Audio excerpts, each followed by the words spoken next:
Fiscal subrogante Tania Moreno asegura que no es la amiga en el audio entre José Serrano y Carlos Polit, presentado por el fiscal general Carlos Vaca Mancheno. Exministro de Electricidad Alexei Mosquera se declaró culpable del delito de lavado de activos en el caso Odebrecht y pidió disculpas públicas. Contraloría levantó glosas en contra de exfuncionarios del gobierno de Rafael Correa por la construcción de Ruta Collas y el manejo de Tame. Vehículo se impactó contra una casa en el centro de Quito. El accidente dejó una persona herida. En lo internacional, tiroteo en Universidad de Michigan, Estados Unidos, dejó 2 muertos. Además, 80 millones de personas en la costa este de Estados Unidos amenazadas por un nuevo ciclón bomba.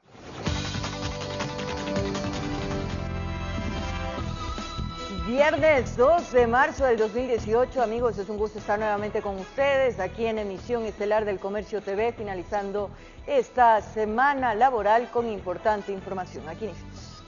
La fiscal subrogante Tania Moreno respondió a las acusaciones que en su contra realizó el fiscal general Carlos Vaca Mancheno. Rechazó que se la quiera involucrar en el audio difundido, un diálogo entre el excontralor y el presidente de la Asamblea. Además, denunció presiones para dejar de lado a los involucrados en al menos 2 casos que se investigan. El pasado lunes el fiscal general había presentado un audio del diálogo entre el presidente de la Asamblea y el excontralor Carlos Polit. En la conversación los altos funcionarios hablaban de una amiga. Vaca puntualizaba que se trataba de la fiscal subrogante Tania Moreno. La amiga que sospechamos firmemente se trata de la doctora Moreno. La fiscal Moreno este viernes respondió a esa acusación del fiscal general y puntualizó: yo no soy la amiga. Eso pregúntele a los señores que intervienen en dicha conversación. O a su vez, recalquen los nombres que sí se mencionan en ese audio. Escuchamos el apellido Vaca, escuchamos el apellido Yanuseli. ¿Por qué se hace tanta referencia a la amiga? Vuelvo y repito, Tania Rosa Moreno Romero. Ese es mi nombre. Que el fiscal está molesto, dice Tania Moreno, por al menos 2 procesos judiciales que ella investigaba. El primero, la vinculación de un familiar de Vaca en el caso de registro civil. Del señor director del registro civil, que lo estuvo manejando el doctor Santiago Trujillo, fiscal de la unidad de fe pública, en la cual desde el despacho se me dice que le indique al doctor Trujillo que no formule cargos a ese funcionario del fiscal general. El segundo, cuando la fiscal elevó uno de los procesos del 30 de septiembre a conocimiento de Carlos Vaca Mancheno. Esa investigación le habría incomodado al fiscal general. ¿Por qué el señor fiscal general se enoja? Tal vez porque desplazo el 4 de agosto del 2017 hacia el despacho un tema del 30S y se me indica por qué desplaza de esto sin pedir autorización. No. Yo siempre voy a responder bajo cuestiones jurídicas, no pidiendo autorización para saber qué hago, qué no hago. Y tras esto, Moreno denuncia una especie de presión en su contra desde el despacho de la Fiscalía General del Estado. ¿No recibió usted una llamada directa del fiscal general? No.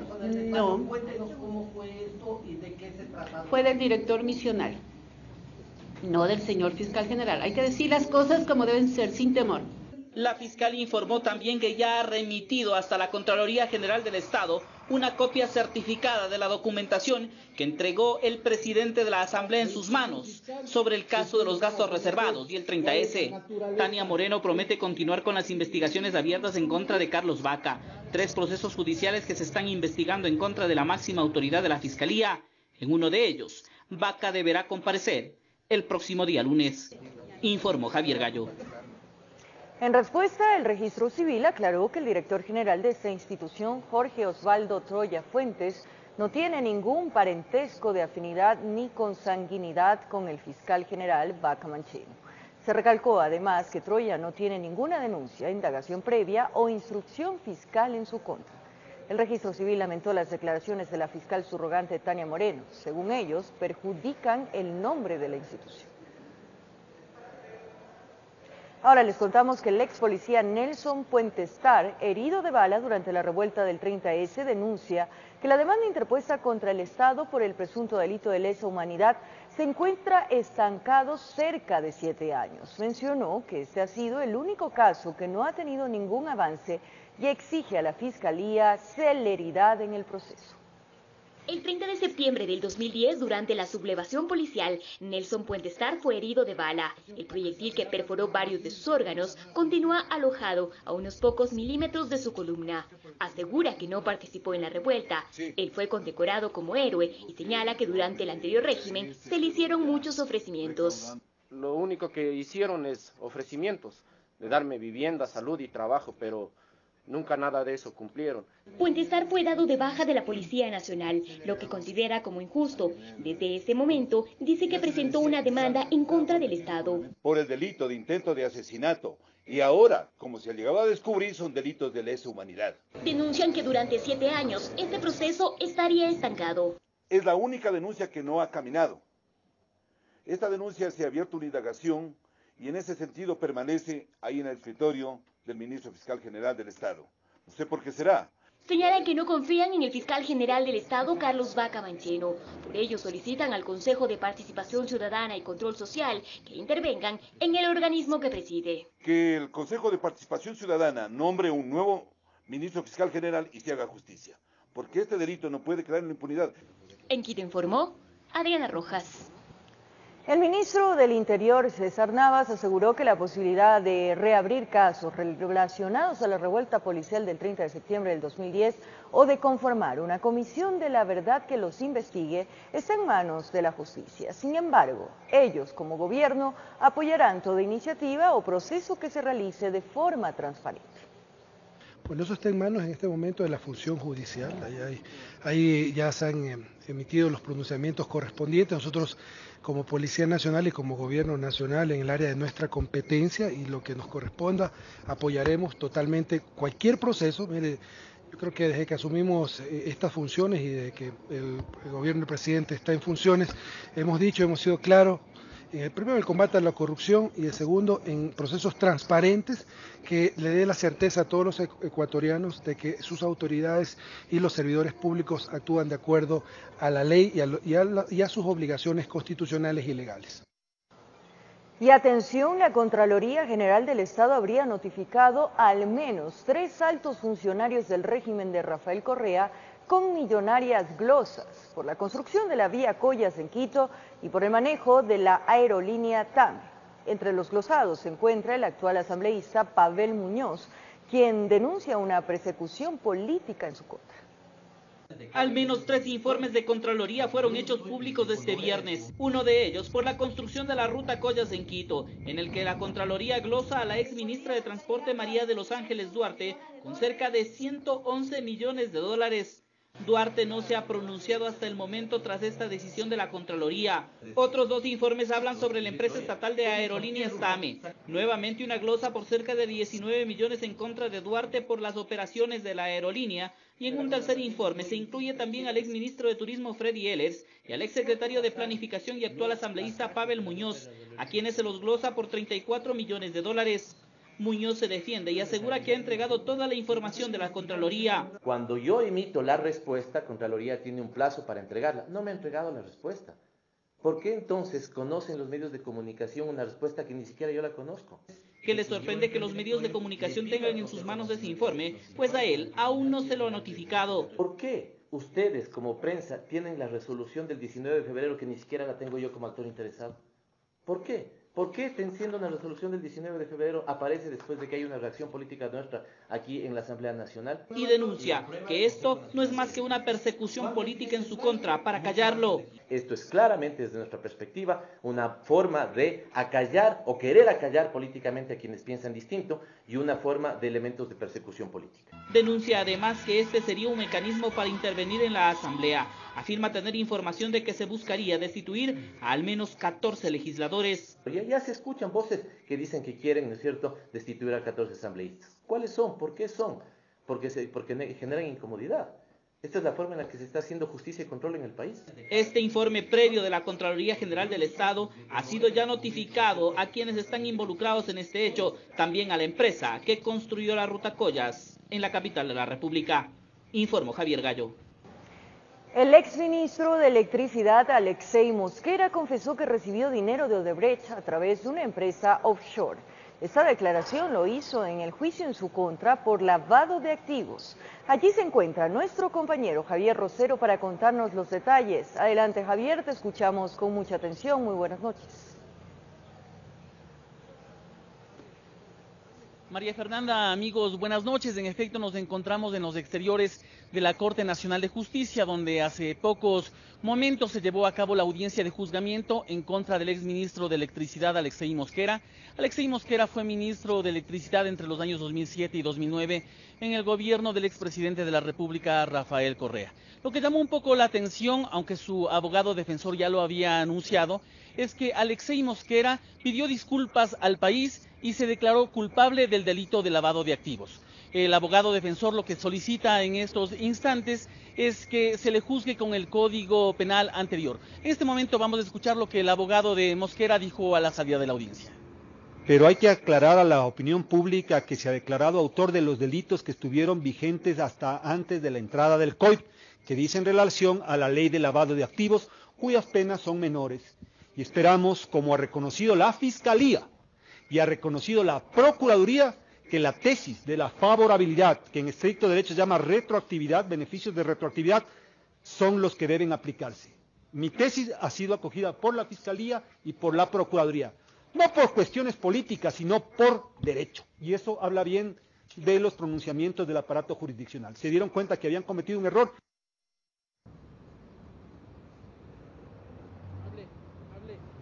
El abogado de Mosquera indicó que al juzgarlo con el Código Penal anterior, la pena sería entre 2 y 5 años, mientras que si es que se lo juzga con el Código Orgánico Integral Penal, sería de 6 a 9 años la pena.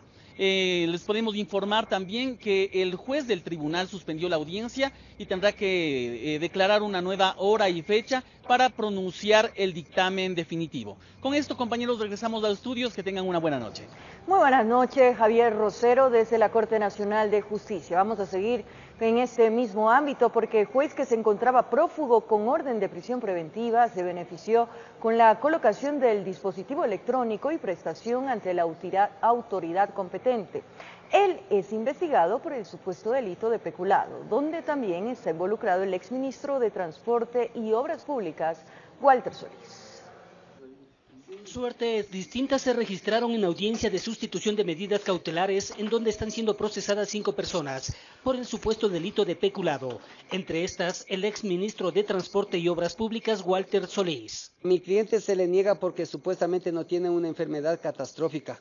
Lo que esto es falso porque yo no hablé nunca de una enfermedad catastrófica. Yo lo que hablé es de una enfermedad grave, de una calamidad que tiene él en su salud. Y hemos abundado con documentación, con documentos públicos, con certificados del Hospital Pablo Arturo Suárez, donde indican claramente que él está sumamente grave. Este argumento de Gonzalo Realpe, abogado de Marco R., ex coordinador de asesoría jurídica de la Secretaría del Agua Senagua, quien está detenido desde el pasado 2 de febrero, no convenció al juez de la Corte Nacional de Justicia, Luis Enríquez, quien no dio paso al pedido. Paralelamente a la audiencia de sustitución a la prisión preventiva que solicité, yo pedí un habeas corpus, pero de manera igual, de manera media misteriosa. No sé por qué los señores jueces que conocen el habeas corpus no resuelven todavía. La acción de habeas corpus es una acción constitucional inmediata, pronta. Es justamente para prevenir los derechos del procesado. Mejor suerte corrió el juez de Manabí, Cristóbal M., actualmente prófugo, a quien la prisión preventiva se le sustituyó con la colocación del dispositivo electrónico, prohibición de salida del país y presentarse cada 15 días ante la autoridad competente. Sin lugar a dudas, esto es algo muy beneficioso para él. Sin embargo, continúa el proceso, continúa la instrucción fiscal y hasta que termine esta, lo que se va a hacer es continuar presentando elementos de descargo para desvanecer todo tipo de indicios que exista y definitivamente se deje sin efecto cualquier imputación, cualquier delito que esté en contra de él. De acuerdo a la tesis del fiscal Carlos Vaca, el supuesto peculado se habría cometido por haberse pagado cerca de $2,5 millones a terceros que no tenían que ver en un acuerdo de mediación. Recursos que salieron de fondos públicos cuando Solís estaba al frente de la Secretaría del Agua, del cual se desconoce su paradero, informó Héctor Romero. Además, fue archivada la investigación de la construcción del Metro de Quito en el caso de Brecht. La fiscal general subrogante, Tania Moreno, no encontró elementos para continuar con la diligencia. El alcalde de la capital señaló que la decisión reitera la transparencia de la obra de movilidad. Las investigaciones iniciaron en enero del 2017. Luego de 13 meses de indagaciones que incluyeron el allanamiento a las oficinas del Metro de Quito, el expediente fue archivado. Según la fiscal general subrogante, Tania Moreno, la decisión se basa en la falta de argumentos que sustenten la denuncia, presentada por la presidenta de la Comisión de Fiscalización de la Asamblea Nacional, María José Carrión, en la que mencionaba supuestas irregularidades en la obra que presuntamente involucraban a funcionarios municipales. Conforme lo determina el artículo 585, que dice que puedo, si no cuento con elementos, archivar. Para el alcalde de la capital, el archivo de la denuncia evidencia la transparencia del financiamiento del Metro de Quito. Se solicitaron asistencias penales internacionales a Brasil, Estados Unidos, Panamá, México, Colombia, España. Se recabaron versiones de personas que declararon en estos países. Se me investigó mi patrimonio de manera extensa, y no solamente el mío, se investigó a toda mi familia. Y estamos entonces concluyendo lo que yo siempre señalé, que el proyecto Metro es un proyecto limpio. El burgomaestre señaló que el proceso de indagación se desarrolló en medio de una campaña electoral, convirtiéndolo en un tema de interés político. ¿Ustedes creen que si hubiera habido la más mínima sospecha de que existe algo oscuro, no hubiese sido yo el primer preso? Justamente porque no hay nada oscuro. Luego de 13 meses de investigación, es que la investigación se está cerrando. En tanto, la fiscal Moreno enfatizó que el delator de Odebrecht, Concienciao Santos, en sus declaraciones no nombró al Metro de Quito. Señor fiscal general, mediante oficio, nos indica que cuando se receptó el testimonio anticipado del señor José Concienciao Santos, nunca refirió nada al Metro de Quito. Pese al archivo de la investigación de ser necesario, la Fiscalía podría solicitar nuevas indagaciones relacionadas con este caso, informó Sofía Vintimilla. Cambiamos de tema. El Consejo de Participación Ciudadana Transitorio tiene un trabajo de gran responsabilidad a cumplir. Su principal enemigo será el tiempo. Por ello, los consejeros indican que priorizarán sus tareas, en las cuales la evaluación de los organismos de control será uno de los primeros pasos. Iniciar el trabajo casa adentro es una de las tareas con las que debería arrancar el Consejo de Participación Ciudadana y Control Social Transitorio. En ello coinciden tanto el consejero Luis Magas y Pablo Dávila, frente a la expectativa del país. Mi primera tarea obviamente tiene que ser con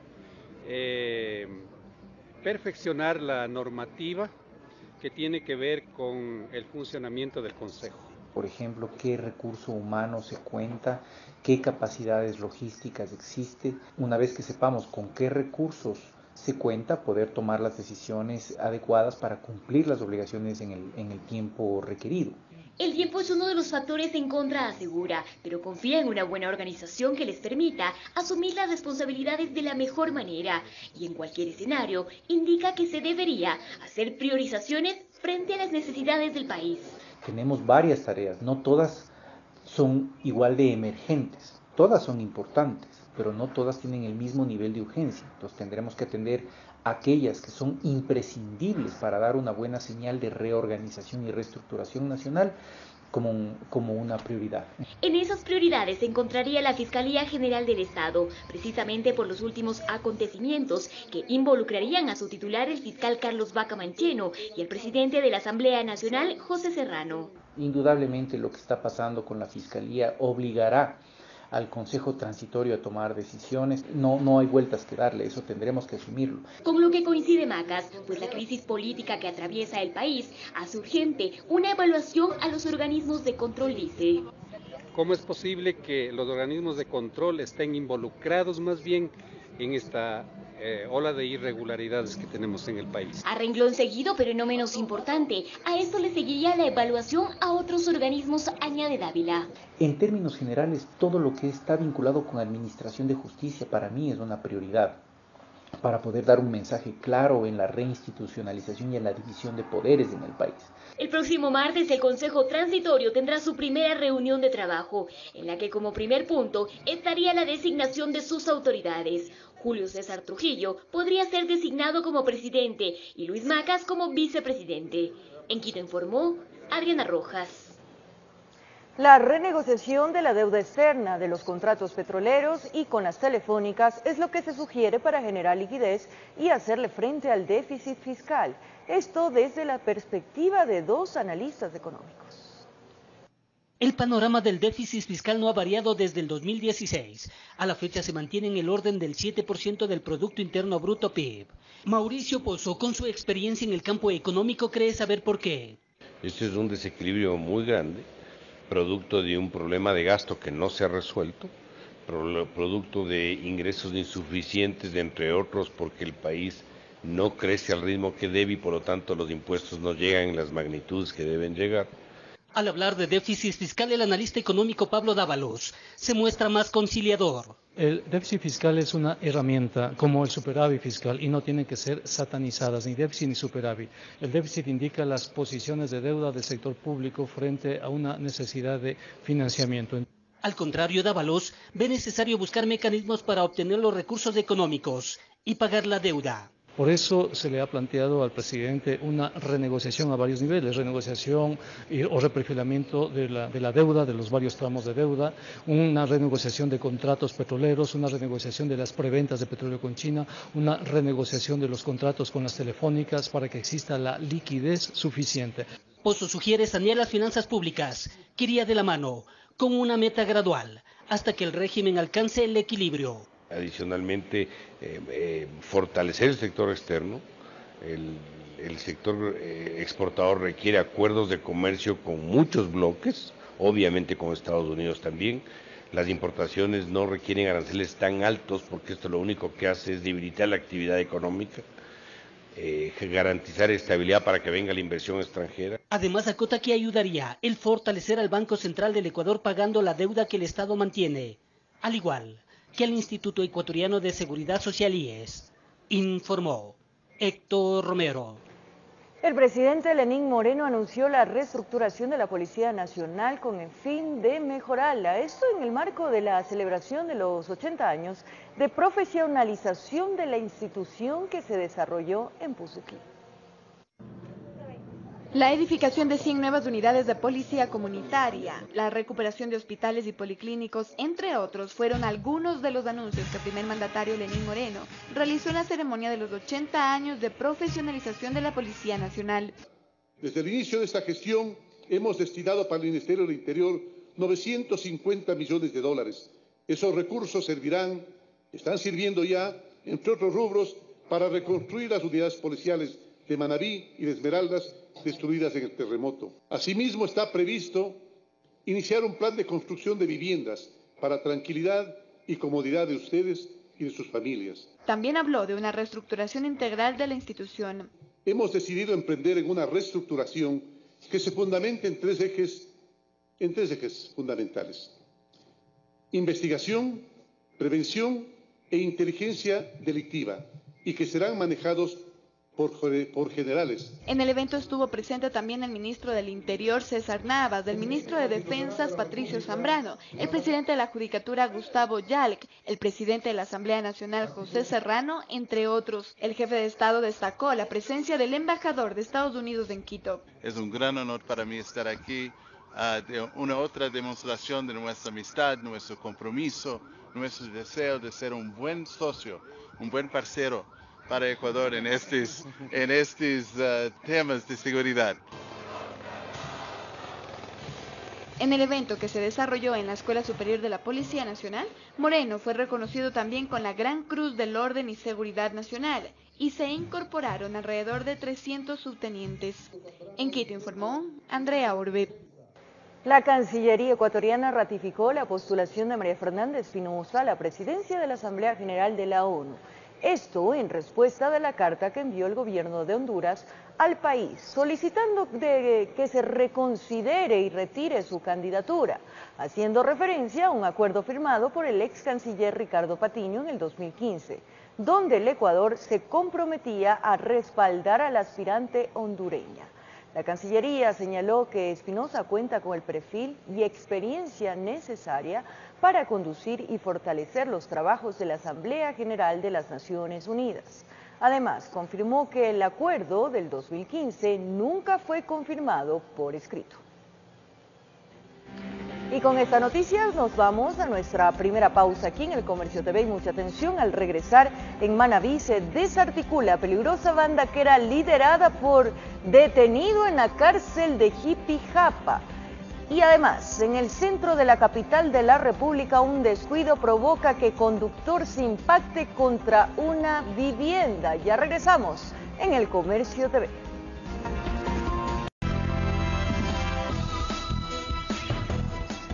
Estamos de vuelta, amigos, en el Comercio TV. Como lo anunciamos en el operativo Objetivo 22, agentes policiales desarticularon una presunta estructura delictiva dedicada a varios delitos. La organización, que se movía en varios cantones de la provincia de Manabí, era liderada por un PPL desde la cárcel de Jipijapa. Era de madrugada, el canto de los gallos anunciaba que el nuevo día estaba en camino. La silueta de los encapuchados del GIR se dibujaba en medio de la oscuridad. Con las órdenes de allanamiento buscaban la manera de ingresar sin hacer mucho ruido para sorprender al sospechoso.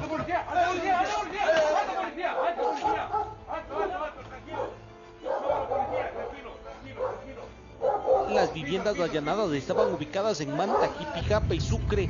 Con el respaldo jurídico de la Fiscalía, elementos de la Unidad de Inteligencia Antidelincuencial, con boletas de captura en mano, buscaban a 5 integrantes de una presunta organización delictiva liderada por alias Jason, detenido en la cárcel de Jipijapa. De acuerdo a las investigaciones, era el líder de la organización. Desde el centro carcelario planificaba y coordinaba los robos, asaltos y venta de sustancias sujetas a fiscalización. La celda del PPL también fue allanada en busca de evidencias. Objetivo 22 dejó 6 detenidos, el decomiso de un arma de fuego, así como sustancias sujetas a fiscalización.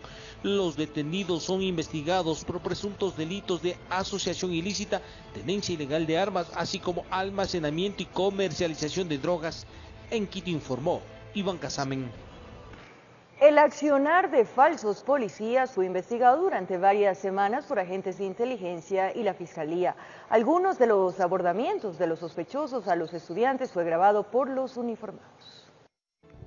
Los verdaderos policías se enteraron de lo que hacían a través de redes sociales y medios de comunicación y empezaron a moverse por las diferentes instituciones educativas. Aquí se puede ver cómo estudiantes de un colegio son abordados en la calle. Se supone que de entrada se identifican como agentes de inteligencia de la policía, pero todo era un cuento que les generaba dinero fácil. Y a través de engaños, como hacerse pasar como policías, o a través de amenazas o intimidaciones, procedían a sustraerles sus pertenencias. Buscaban a menores que caminaban en pareja o estaban en lugares poco transitados. Si aparecían solos, mucho mejor. Ahí les caían los supuestos policías de civil, del eje investigativo y de inteligencia.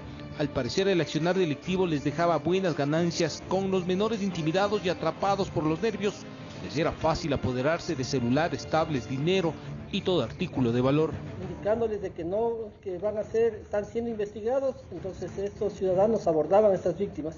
Según las investigaciones, se movían por todo el distrito metropolitano de Quito, tanto sur, centro y norte. 2 de los integrantes de la supuesta estructura delictiva fueron detenidos el pasado 20 de febrero. Faltaban 4.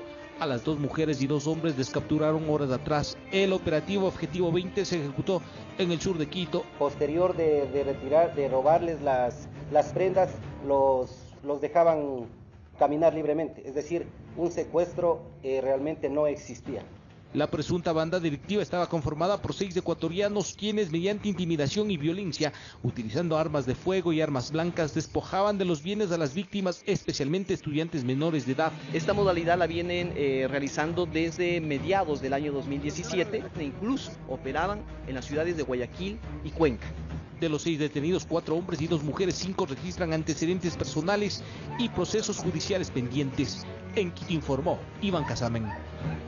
Presuntos microexpendedores de droga fueron capturados en el sector de Carapungo. Entre las evidencias se encontraron armas de fuego y sustancias sujetas a fiscalización. Al parecer salieron a recorrer las calles en horas de la noche. En el auto negro viajaban 2 hombres y una mujer. El conductor, al percatarse de la presencia de los uniformados, adoptó una actitud evasiva. Empezó así una persecución por varios minutos por las calles de Carapungo. Al final fueron alcanzados. Cargaban artículos y sustancias prohibidas. Estas personas, al verse ya descubiertos por la policía, iniciaron una fuga desde Carcelén, el sector de Carapungo, nuevamente hacia Carcelén, altas velocidades. A pesar que pusieron en marcha la versión criolla de Rápidos y Furiosos, los sospechosos no lograron escapar al accionar de los agentes motorizados. Les cerraron el paso en la Panamericana Norte. El trío, presuntamente dedicado al microexpendio de droga, transportaba cerca de 1 kilo de marihuana y 250 gramos de cocaína. Llevaban cierta ventaja a los patrulleros. Los motos lo que hicieron fue cruzarles y obligarles a que se detengan. Como se vieron cercados por alrededor de 10 motocicletas, entonces no reaccionaron. Todos fueron llevados hasta las instalaciones del distrito Calderón. En una revisión minuciosa del vehículo aparecieron 2 armas tipo revólver. La una estaba en el piso y la otra en la guantera. Aparentemente las utilizaban para amedrentar a las personas y ganar territorio. Calibre 22 aparentemente, que utilizaban para darse seguridad de sus actividades. Antecedentes penales anteriores por robo y otras situaciones por verificar también. Por los antecedentes, presuntamente sabían de las andanzas y negocios, pero les abandonó el fantasma de la buena suerte y derechito a la unidad de flagrancia fueron llevados para que respondan por lo que tenían entre sus pertenencias. En Quito informó Iván Casamen.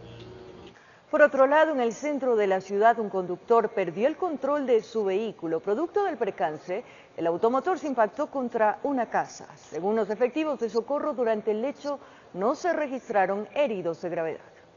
Un susto se llevaron los moradores del sector de La Colmena cuando un automotor perdió pista y chocó contra la pared de una vivienda. Y el rato que salgo a la ventana, ahí le veo a la camioneta que empieza a darse las vueltas de ahí. Yo salí gritando como loca. Según la conversación mantenida entre el conductor y los agentes civiles de tránsito, una falla mecánica lo habría obligado a perder el control de la máquina. Exactamente, el señor conductor del vehículo nos mencionó que se le había soltado una vincha de la dirección y es por eso que perdió el control total del vehículo. El fuerte impacto ocasionó que este vehículo caiga sobre el inmueble. Según los testigos, en ese instante nadie se encontraba en su interior. Dicen que no ha habido en la casa de abajo, ha estado una chica, la dueña, pero no, como se quedó el carro aquí en la losa, entonces no hubo problemas abajo. Esta versión fue corroborada por los rescatistas del Cuerpo de Bomberos. Según manifiestan los propietarios de la vivienda, se trataba de una bodega, lógicamente, y a Dios gracias se encontraba vacía. Las personas que presuntamente se encontraban al interior de la cabina de esta camioneta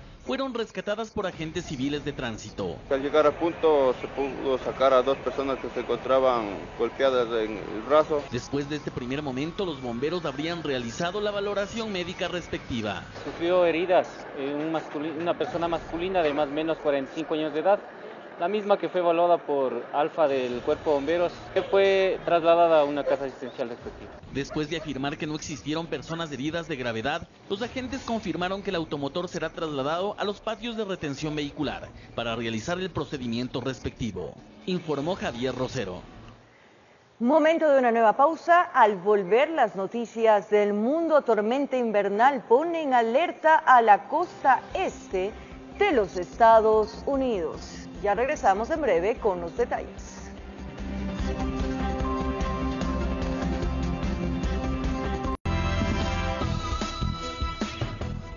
Seguimos en El Comercio TV. El alcalde de Guayaquil, Jaime Nebot, recibió la visita del presidente de la Asamblea Nacional de Costa Rica, Gonzalo Ramírez, quien se encuentra con una delegación recorriendo el país. El representante del Parlamento costarricense resaltó el modelo de gestión aplicado por el Cabildo y calificó a la ciudad como un ícono en Latinoamérica. Empezó como una visita protocolaria en el despacho del alcalde, pero en cuestión de minutos se convirtió en una tertulia para conocer de cerca el modelo de gestión, inquietud principal del presidente de la Asamblea Nacional de Costa Rica. Guayaquil ha sido un boom, un ejemplo ejemplo a nivel latinoamericano y queríamos venir a verlo, a palparlo, a sentirlo y por supuesto a tener acercamiento con uno de los gestores, con todo y con todo su equipo. Acompañado por una nutrida delegación, el dignatario, quien también es escritor del libro Llamados a Gobernar, destacó la equivalencia que hoy proyecta Guayaquil. Se pueda replicar el modelo para que muchas ciudades en Latinoamérica, no solo en Ecuador como Guayaquil, pues puedan tener un desarrollo y puedan tener una mejor calidad de vida de la gente que vive en esos lugares. Nebot agradeció la visita, que fue en la práctica un ejercicio de alimentación empírica, desde lo público, con todas sus señas. Nuestras experiencias están a las órdenes, con todo gusto, con toda apertura, errores incluidos para que no los cometan, pero creo que los aciertos han sido más, así se aprecia. Al final, el burgomaestre esbozó su propia lectura en torno a una ciudad vista como ejemplo afuera, pese a ventiscas y escamoteos. Yo siempre digo que un funcionario honesto solamente tiene dos recompensas: la conciencia tranquila, el deber cumplido y el cariño del pueblo, nada más, así que sí es grato. Informó Jorge Escobar.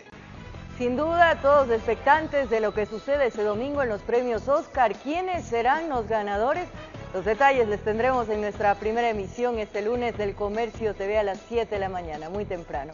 Que tengan un buen fin de semana, que lo disfruten en compañía de sus familias y seres queridos. Amigos, nuestros mejores deseos para ustedes. Gracias por su compañía, cariño y sintonía. Un abrazo grande.